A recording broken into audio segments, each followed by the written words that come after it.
Well, I talk to this guy every single week, and this guy will hype him up more than I will. And he's played in the NFL forever. You see him on the Fox broadcast. You see him on Unlocked on the Disrupt the Media family of podcasts. Brock Huard now joins us. I don't know if you're still in Missoula. I know you watched your girls last night play a little basketball for the Grizz. But it is real. Yeah. It is going down. You know Kalen DeBoer. You got to know him for the last couple of years. He did A-plus job at taking over kind of a messy situation from Jimmy Lake. A lot of Alabama fans have come over the last 48 hours to embrace this hire, saying, hell yeah, we like this. There is still Alabama fans that believe this is Brian Harsin 2.0 at Auburn. You tell Alabama fans what they are getting with Kalen DeBoer. Yeah, this is not Brian Harsin 2.0. Kalen DeBoer has been a lot of places. His track record is impeccable. Brian Harsin, a good coach at Boise, but he was in the line of a lot of good coaches at Boise. There are a lot of guys that won there. Not many guys that win in Eastern Michigan. Not many guys that win at Indiana. Not many guys that win in the first head coaching job at Fresno the way that he did. And certainly not many, in fact, zero, the way that he did at the University of Washington in his first 2 seasons. So the comp to Harsin, that's lazy. That's just, up from the Pacific Northwest. That could not be a worse comp. And that's nothing against Brian. I like Brian. I think he's a good coach. But his track record, his resume is nothing compared to Kalen. And I think one of the biggest difference here, guys, is I was just reflecting on this on my drive back from Costco. It's going to be bitter cold. I got a couple briskets I'm going to smoke all weekend long. And when I'm thinking back to it, this isn't just hiring Kalen DeBoer. If this was just hiring Kalen, then maybe they would have ratcheted the money up more for Norvell or Sark or who knows, one of Jimmy Sexton's other clients. But I think what Saban realizes is, I'm sure he advised Greg Byrne, is you're not getting Kalen DeBoer. You're getting the whole village. You're getting the whole crew. You're getting Ryan Grubb, who you wanted last year. You're getting the defensive staff that's been together. You're getting a tremendous receiver coach. And just look at the body of work and evidence with what he's done elevating his guys. So that had to be kind of like Lance Leipold has been at his different stops. That's why Kalen had so much success so quickly at Washington. And I think, frankly, that's why Kalen said no to Seattle and yes to Tuscaloosa. Not just for looking in the mirror at Kalen DeBoer, but looking right behind in that mirror at Ryan, at Chuck, at Coach Inge, at Jamarcus, at Huff, at all the guys that I'm more than likely assured he's going to bring with him right down there to T-Town. So, and Brock Huard is with us, the former Washington quarterback, now with Fox Sports. I just blew you away, didn't I? Look at you. You're speechless. I just blew you away. No. Well, I was going to ask this later on in the interview, but since you brought it up now, I mean, we were just talking about the fact that Ryan Grubb would seem to be the next man up. So you feel like it may be lock, stock, and barrel, everybody going to Tuscaloosa? I think so. Yeah, okay. And that's not any sourced information. But Ryan Grubb's not going to be the head coach, the next head coach of Washington. Okay, they're going to have to get somebody with head coaching experience. You don't go to that mountaintop. You don't go into the Big Ten. You don't follow Kalen. And that's nothing against Ryan Grubb. But with a first-time head coach, you've been there and done that a couple years ago, and you were 4-8. And that's Brian why Brennan? somebody. I think they really like Brennan. I think he's I know that he was really high up on the list last time, but no, I think you're looking at somebody with head coaching experience. Who that is, there's some things I can't quite share with you. There's some names out there, but I would be very, very surprised if it's not somebody that's been there and done it before, just because of the mountaintop that they are currently on, the previous experience they had.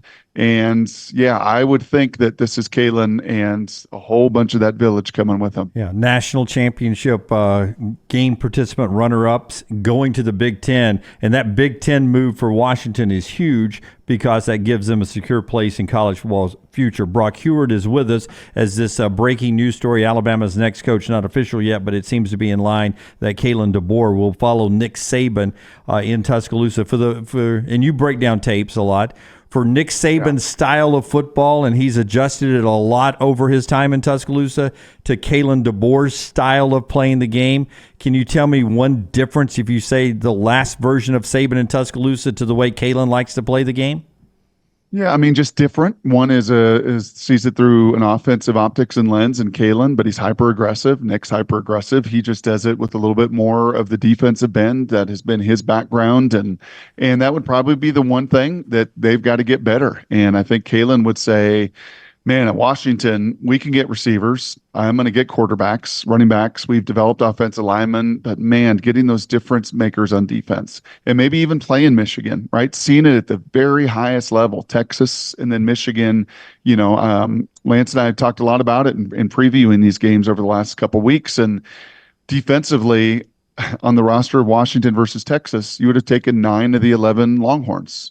Defensively, Michigan versus Washington, you would have taken 9 of the 11, if not 10 of the 11 Wolverines. And now you go to Alabama, and just the supply chain of human beings down there in the South at the defensive line, the linebacker, you can get D linemen, you can get linebackers, you can get corners, you can get safeties. Couldn't get that at Washington. That was going to be the great challenge. He overcame it with a lot of veterans. He overcame it with an unbelievable QB and an offense this year. But I think over the long haul, he says, and his staff say to him, hey, Kalen, I don't know if you look, but cupboard's pretty full down there in Tuscaloosa. There's some dudes that we don't got on our roster here at Washington, and certainly not into next year. And he didn't have it Fresno, and he didn't have it Southern Illinois, and he didn't have it Sioux Falls, and he didn't have it Eastern Michigan, and he didn't have it Indiana.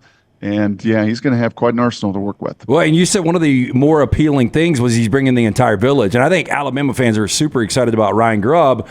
But I brought up let me back up. A lot of the people that don't like the hire, like, dude's from the Midwest, was in the Pacific Northwest.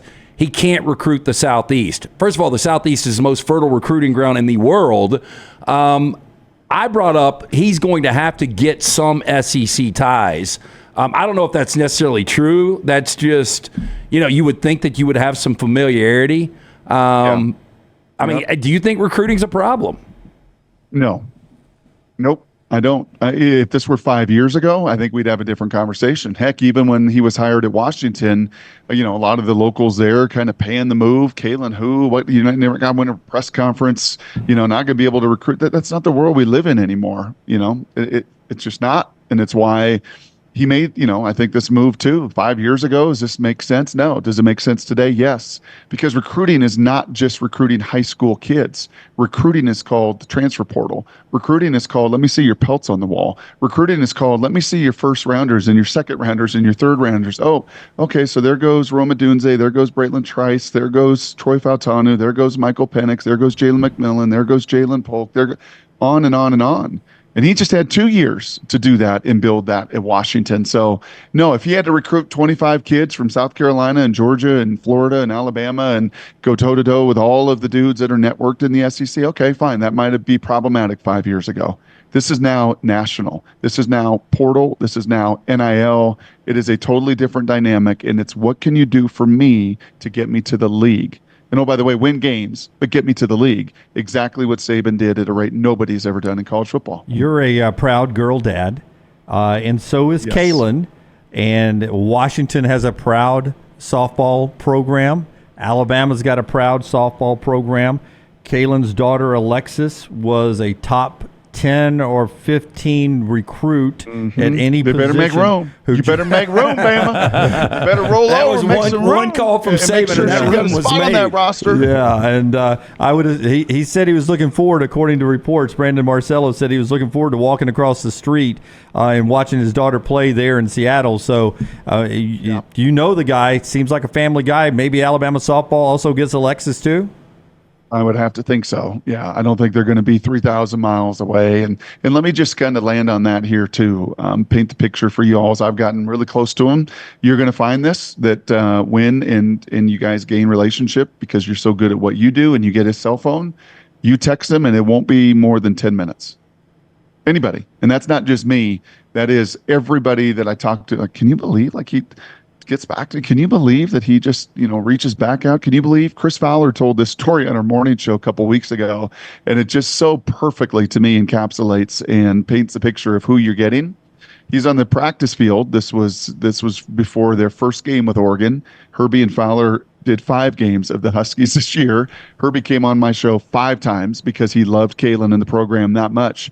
But they're out on the practice field, and they walk over to Kalen, Chris does, and says, hey, Kalen, and before he can get out, Kalen says, hey, Chris, I'm Kalen DeBoer, man. Really nice to meet you. Thanks for being here. Like, no. You don't introduce yourself to me. Let me introduce I know who you are. You don't know, but that's just who he is. I mean, that is genuinely like Tom Brady walking up to guys in the locker room like, hey, hello, man. Welcome to New England. I'm Tom Brady. Like, no, we know who you are.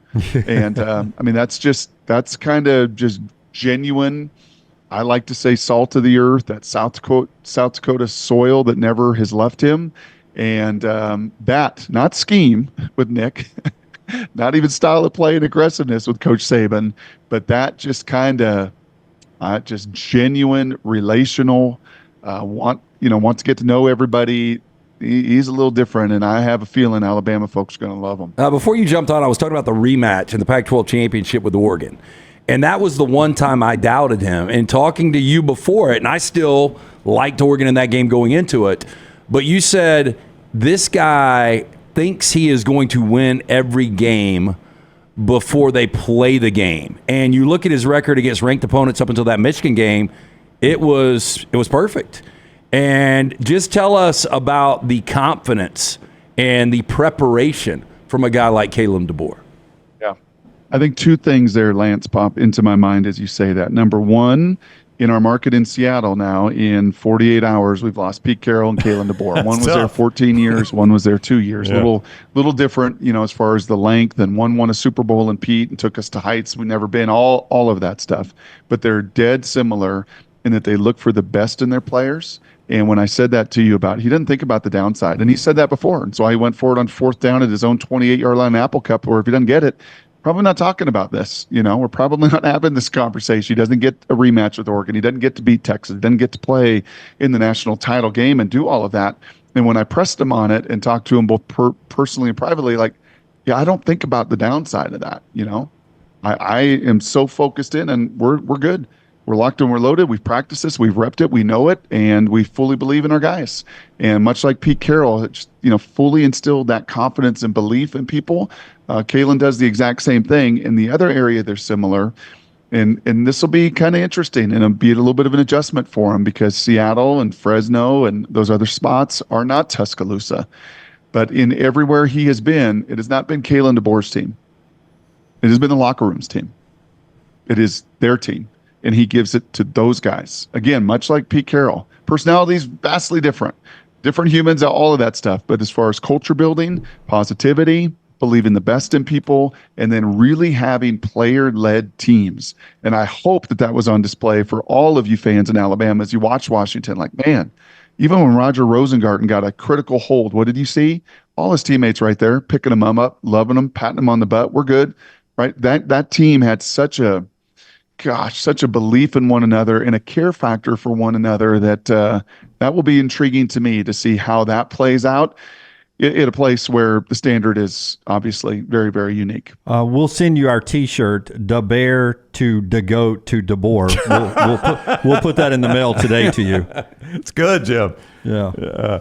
Oh, that's pretty good. That's pretty good. I haven't been asleep in 2 days, so it works that way. Brock, if people thought I was a hype man for Kalen DeBoer, I'm JV compared to you, by the way. So I think you've excited Alabama fans. Well, again, I don't know about that whole village thing. I just know enough that it would surprise me that this is just Kalen's decision, and he's going to leave anybody that journeyed together with him to the mountaintop. And the reason, and the biggest reason, I said this to you guys a ton, and Lance, you and I have gotten closer over the last 4 or 5 months talking every week, is that he it's not about him. He's egoless, and he empowers the people around him. And he knows it's the system. He knows it's that group. He knows it's those men that have done this together, that time on task that is so critical in today's college football. So I don't think you're just getting Kalen DeBoer. I think you're taking all of that on, and why Greg Byrne went out and got him, wanted him, pursued him, and ultimately took him from my alma mater. Thanks. Well, the good news for your alma mater is Chris Lowe's reporting it's a $12 million buyout, so they didn't take him cheap. No, they didn't, and that will help as they're Yep. get a half share moving into the Big Ten, and yeah, it'll be intriguing. But I would be really shocked if it's not somebody with head coaching experience that has to now fill the shoes of one Kalen DeBoer in Seattle as well. So who's paying you more next year, Alabama or Fox? That's the question for the Washington Athletic Department, right? That's good. That's a good question, boys. That's a good question. I'm excited for you guys, and hopefully this will continue to keep us close because I've had an absolute blast over the years. Being kind of your West Coast affiliate and everything else. But now somebody with some relationship and somebody that I've just grown very like so many, and I'm not alone in that. 250 alums were down there. And it was pretty neat on the day of the championship game. They had the 91 team at a function, and Coach Peterson was there, and Kalen was there. And Chris Peterson was like, how is Kalen DeBoer here? Like on the day of a game, but he just genuinely cared about all those people, those former players, all of those relationships. And I promise you are going to say it once and you're going to say it 100 times. This guy is the genuine article. All right, he is Brock Huard. You know how we feel about you as well, Brock. We very much appreciate you, and thank you for jumping on short notice like that. It is much appreciated. You got it, boys. Enjoy the brisket. We'll be in touch. Yep, take care. Brock with us, Fox Sports. He's got to cook it. He didn't buy it at Buc-ee's. Brock, Fox Sports also does Still Sports Radio there in Seattle. And, of course, if you don't know Brock's history, played quarterback at Washington alum, and is very close to Kalen DeBoer. I don't know many people we know that are closer to Kalen than Brock Huard.